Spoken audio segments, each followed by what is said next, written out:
I, 44 male, have a daughter, Bella, teen, and a wife, 40. I divorced my ex-wife back when I was 36 and have been with my current wife, Jules, ever since I was 38. My ex-wife and I do split custody, so one week I have Bella, and then following week her mom gets her. Then we split the holidays in half. Well, one of the weeks my daughter comes over is the same weekend my wife has a weekend to herself. This happens twice a month. This is where she'll rent out a place and then she'll have time to herself to clear her mind and just do her pretty much.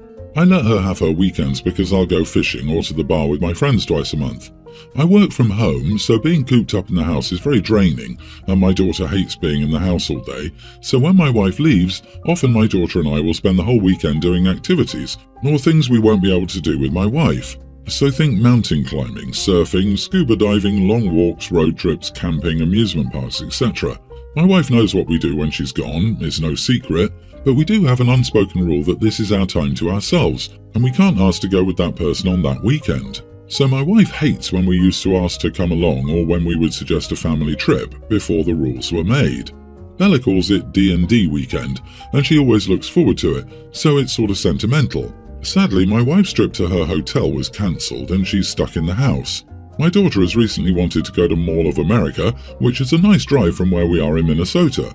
She's been really excited to go because the last time we went, she was very young and had few memories. My wife overheard us talking about the hotel we would stay at for the weekend and suggested that we all go together. I told her about the long drive and how we were really planning to stay all day. I also explained that this is our daddy-daughter time and Bella really looks forward to it. She said that it could still be D&D, but she'll just be there. I told her no, she couldn't go and that's it. I said not once had she ever wanted to tag along with us before, nor had she ever invited us. She said that's different and her trips are to clear her mind. I told her that this was a sentimental thing for us and that maybe we could do it some other weekend, just not this one. Well, she's angry and is not talking to me. She said that I was being unfair and petty, but I don't think so. It's our weekend and we have any other weekend to do whatever. I want my daughter to have memories before she gets old and I get older. So, am I the idiot? You lost me at my wife has a weekend to herself twice a month to rent out a place and just do her pretty much. I'm baffled or jealous or a bit of both. How does the wife's trip to a hotel get cancelled? I'll tell you how, when the person she's meeting there can't make it. She definitely loves going to see her boyfriend. Hey, now let's not make assumptions. She might be going off to see her girlfriend. I totally get wanting a weekend or two to decompress, but if that's the point and OP isn't home, why can't she chill at home? Does she even like OP? I do need time for myself too, but I can't imagine going away from my partner 2 whole weekends a month just to be away from him. LOL. Agree. Going fishing or for a drink with friends is different than renting a place or getting a hotel all by yourself for a whole weekend, especially twice a month.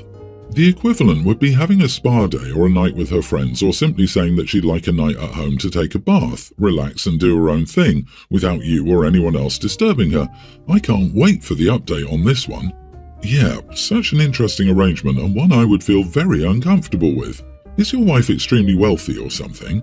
Renting a room for 52 days a year, or 78 days if she stays Friday, would be a ridiculous cost in my area. So your wife leaves to rent a room twice a month, so basically every fortnight, and your daughter also comes over every fortnight. Your wife is also adamant that there will be no family on her trips, but she doesn't mind going on a trip separately with your daughter and you.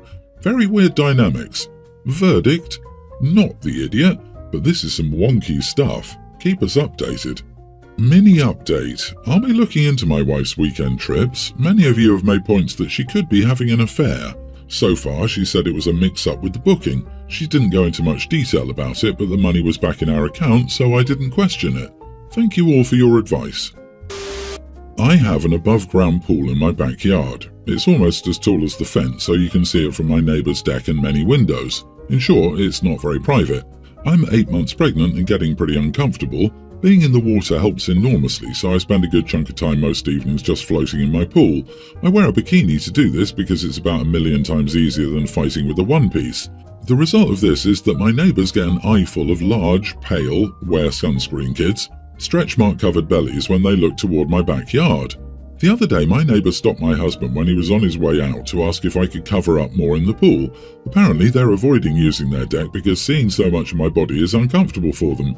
My husband laughed as if they were joking, and they didn't press, but now they've started giving me dirty looks whenever they see me.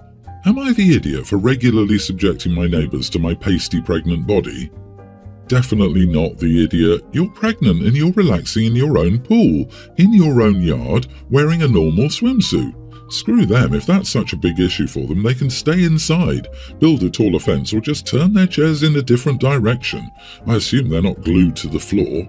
Even if the chairs are nailed down, they can turn their heads and mind their own damn business. Nobody is forcing them to look in any particular direction. Making a pregnant woman uncomfortable for your convenience of being able to look at her and not see her pale belly, or whatever the actual reason is bonkers. Could you imagine your life being so boring that seeing your pregnant neighbour in a bikini is enough to ruin your damn summer?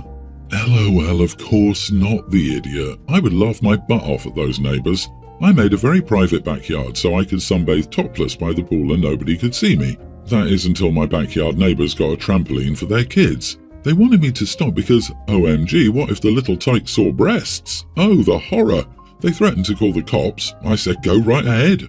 You have a solution? Take down your trampoline. They're far more dangerous for kids than boobies. Never heard from them again and they eventually moved. I guess because I was corrupting their babies. My parents have me, nearly adult female, and Shelley, nearly adult female. I'm their bio and Shelley was adopted from foster care when we were 4. Shelley has physical and intellectual disabilities. My parents always wanted to foster and adopt, and I was a whoops baby, which is something they've been more honest about since I was a teenager. My parents fostered Shelley for about 3 months before saying they would try to make it a permanent home for her, and they've said they knew after 3 months that she was the child they were meant to be the parents of. My parents couldn't manage Shelley's and my needs together. She took up a lot of their focus. Most of the family resources were spent on her therapies, medical expenses, and making her life as fulfilling as possible. She also got the best of our parents. They were so calm and loving toward her and were always willing to do whatever she needed. With me, they put stuff off far more. They never had the emotional energy left to be there when I needed them. Oftentimes, they would tell me I was old enough to handle things myself. So when I was bullied in school during 1st grade, they told me I was old enough to speak to my teacher about it and advocate for myself. You're a big girl now, and big girls speak up when someone says or does mean stuff. When a teacher made a mistake with my grade and didn't listen to me, they told me to go to the principal myself. I was a tween at that time. When I was homesick from school, I didn't get as coddled as most of my friends did when they were sick. I had to get up and get my own drinks, still had to eat at the table, and if I needed to be brought to the doctor, it would always be left longer than it should be. My mom and dad both got scolded for that before doctors. I got my tonsils out as a kid, and my parents rescheduled my appointment a dozen times to fit it around Shelley's therapies or doctor's visits. They had me ask my grandparents for money for a laptop for school because they apparently couldn't justify the cost. Now my parents want to go to an out-of-state wedding, and they told me I'd need to watch Shelley for 4 days because they've burned out. I told them I couldn't do that. Their response was they'd done it all this time and I was perfectly capable of taking over for a short period. I told them it was too much. They called it BS. I told them it was too much and it was too much for them to handle too, that they took on too much when they adopted Shelley from foster care when they already had me. My parents lost their crap and Mom told me I was entitled, selfish and possessive and should be over the fact that I'm not their only child right now. Dad said I was nearly an adult, not 7, and that I was too old to have that kind of attitude about the family. He then told me not to forget that Shelley was the child they always intended to have. They're still mad at me for saying what I did. Am I the idiot? Not the idiot. For your parents to show their love so blatantly with your fostered sister over you, their actual bio child, and then expect you to take over her care when they want a break, I have no words. Tell them that you will call CPS if they pull a dump and run. Social services will take issue with a high-needs minor being left in the care of a lone minor for 4 days. He then told me not to forget that Shelley was the child they always intended to have. I hope this doesn't mean what I think it means because it sounds horrible. The best thing to do is to find a job so you can move out at 18 and go low or no contact with them. They obviously don't care about you. It doesn't make any damn sense that they accidentally had an oops baby and then were like, you know what we should do? Take on a way more difficult child of the same age, by choice. Also, I note that you were 4 years old when your sister was adopted. Were your parents fostering her from birth, or did she only come into your lives after you'd been born? Something is missing from their story. OP, trust and believe that their contingency plan for Shelley after they die is you. After what they said to you, I'd ensure they know to make other arrangements. That's often what happens in these situations. The sibling that was neglected by the high-needs disabled child is expected to care for the disabled siblings after the parents die. Over the last couple of years, I've lost nearly 80 pounds through extreme dedication to dieting and exercise. With it, it's been a life-changing journey for me. The journey started when my doctors warned me about my poor cardiovascular health because of my unhealthy eating habits and lifestyle. With 30 right around the corner, I couldn't keep being the man I was before. It was a significant wake-up call. I tried immediately just focusing on going hard in the gym, but I tried lifting weights without eating correctly and pretty much fried my CNS during deadlifts, causing me to pass out at the gym. It scared me. Since then, I've taken my health incredibly seriously. I prep all my meals, which are calculated to meet my daily nutritional needs, and keep a caloric deficit to keep me on track for losing weight. In addition, I've avoided eating out at all costs, as it feels like a slippery slope back to my old habits. For me, restaurants are like relapsing on a drug. One bite of a cheesesteak egg roll, and I'm buying Oreos on the way home and falling off the wagon. My girlfriend has been supportive of my health journey but hasn't joined me. She still cooks and eats as she did before, which is a lot of food covered in fats and sugars with a lot of calories. I appreciate her cooking, but I can't eat the meals she makes most of the time. It's been a strain on our relationship, but we've managed. So, boom. The conflict arose on our anniversary last month. She wanted to go out to a fancy restaurant to celebrate, and I wanted to make the night special, and I agreed to go. I even made sure I had calories left over to have drinks with dinner. However, I didn't want to break my diet and brought a prep meal in the car before we went in. She discovered what I was doing and got really upset. She called me an idiot for not putting aside my diet for one night, saying I cared more about my food intake than about our special day. She said that I was being selfish and that I should have been more considerate of her feelings since it was our anniversary. I feel conflicted. On the one hand, I understand where she's coming from and I didn't mean to upset her.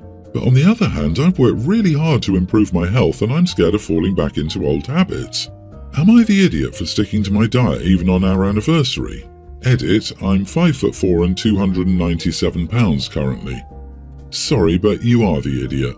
This is your responsibility to address, man. You have an extremely unhealthy relationship with food you need to work on, probably with a professional. You got this started for the right reasons, still you've wildly overcorrected, and it seems like you're pretty firmly in ED territory. Your SO has been supportive and wanted one dinner with you for your anniversary. You shouldn't be in a relationship if you can't do this for her. It's bare minimum stuff. Your mental health is important. Take care of it. I hope you do, because what you describe is not sustainable or normal and it won't end well. This is your responsibility to address, man. Isn't that what he was doing? He's basically an addict and it makes sense he doesn't want to risk a relapse. The guy was nearly 400 pounds, so he has an unhealthy relationship with food and still needs to lose almost half of his current body weight to be healthy. Food can be quite addictive to some people. His diet is absolutely helping him. Hope he's not the idiot. Exactly. Imagine people talking this way about another addiction. One cigarette won't hurt you. You couldn't have just one shot with her. OP's partner knew about the diet and knew OP had been fighting to get healthy. The girlfriend is the idiot here. She knew that OP didn't want to eat out and still pressed it. OP tried to compromise by eating something in the car in order to be there with his girlfriend and have drinks. Honestly, I wonder if the girlfriend might be trying to sabotage the diet in order to keep OP with her. My 22 female boyfriend, 24, was supposed to come to mine around 8 PM so we could have dinner together. He showed up an hour later and when he arrived he was with a friend. I greeted his friend and asked my boyfriend to follow me into the kitchen. I asked him why he was late and what his friend was doing there. He said that on his way home he ran into a friend, they went to get drinks and when he saw the time he invited him to eat with us. I asked him why he didn't warn me before allowing him to come to eat with us. He answered he didn't think it'd bother me. When I told him that I didn't cook enough for 3, he said that it wasn't too late for me to cook more for his friend. I refused and said no, it is too late for me to cook more for your friend because it's already close to 9:30 PM and I have to wake up early for work tomorrow. He asked what his friend was supposed to eat then, and I replied that he could either cook for his friend or give him my plate, and then went to bed after saying a quick goodbye to his friend. I heard the front door open and shut minutes later, and I fell asleep. When I woke up, I'd received a couple of texts from my boyfriend saying that my behaviour yesterday was very rude, that his friend had felt unwelcome, and that my being mad at him wasn't an excuse for how I treated him. I didn't reply, but now I feel guilty because I didn't want to make his friend feel unwelcome. Am I the idiot? Edit, it's my house, but my boyfriend's often there to eat or stay the night, or both sometimes. We actually were supposed to move in together, but something happened and my mom had to live at mine for a while, so it didn't happen. Not the idiot. Bringing someone over unexpectedly at this hour isn't a minor inconvenience. To someone else's home, too. He doesn't live there. Like, what the heck? The friend at least had the sense to read the room and leave. And while I don't think I'd have accepted that invitation, this is still 1000% on the boyfriend. What he did is rude and so inconsiderate in several ways. So now everyone is in a weird situation because he couldn't send a simple text and check in with OP at any point. I agree, this is a thoughtless boyfriend issue, not an issue with his friend or you. People who show up freaking 1 hour late get burnt dinner or nothing, especially if they bring unannounced company. He has a phone. He texted in the AM his disgruntled displeasure, so he could have used those clever fingers for a heads up. OP, the sweetie, ran into a friend and we stopped into a pub for a drink to catch up. OP, dearest, 1,000 pardons, my friend and I got caught up and ran late. Can I bring them home with me? And after the text, you could have responded whether or not it was okay or not. Sorry, sweet cheeks, I only bought 2 steaks, there isn't enough to go around. Or, sure thing, Snookums, I made spaghetti and the water's boiling, it's a piece of cake to add an extra handful of pasta to the water. Bring him along. Except, this isn't an example of a thoughtful partner, it's just the example of someone who views their partner as an unpaid servant. Can we please raise the bar for the men on the 10th circle of the bad place? Ugh.